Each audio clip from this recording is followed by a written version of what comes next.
Dinumog ng fans ang advanced screening ng Harry Potter and the Deathly Hallows Part 2 sa IMAX Theater sa isang mall sa Las Piñas. Makichika tayo live kay Katati Bayan. Kata, kamusta kayo dyan? Iza, maging dito sa bansa, damang-dama ang Harry Potter fever.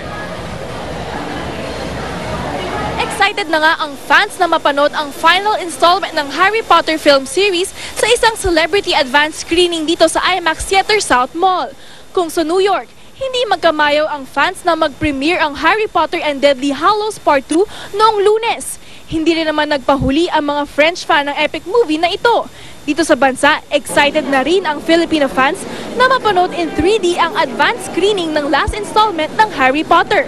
May mga nalulungkot dahil ito na nga ang huling installment ng Harry Potter na kinalakihan na nga ng iba nitong fans. Tulad na lang ng 13-year-old na si Miggy Sirius.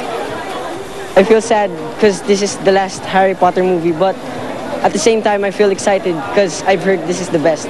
Mamimiss mo ba ang Harry Potter? Yeah, I'll miss it so much. Umaasa naman ang sumubaybay sa Harry Potter movie series simula 2001 na si Iris Mauricio na muling nilikha si J.K. Rowling ng iba pang unforgettable stories. Hopefully she can come up with something as good as Harry Potter.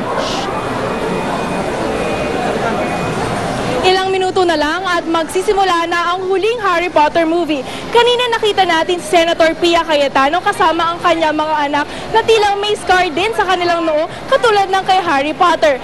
Mapapanood naman ng publiko simula bukas ang Harry Potter dito sa bansa. Iza? Maraming salamat, Katati Bayan. At yan ang mga may init kong chika this Wednesday night. Tutok ulit bukas for the hottest in showbiz dito lang sa Chika Minute.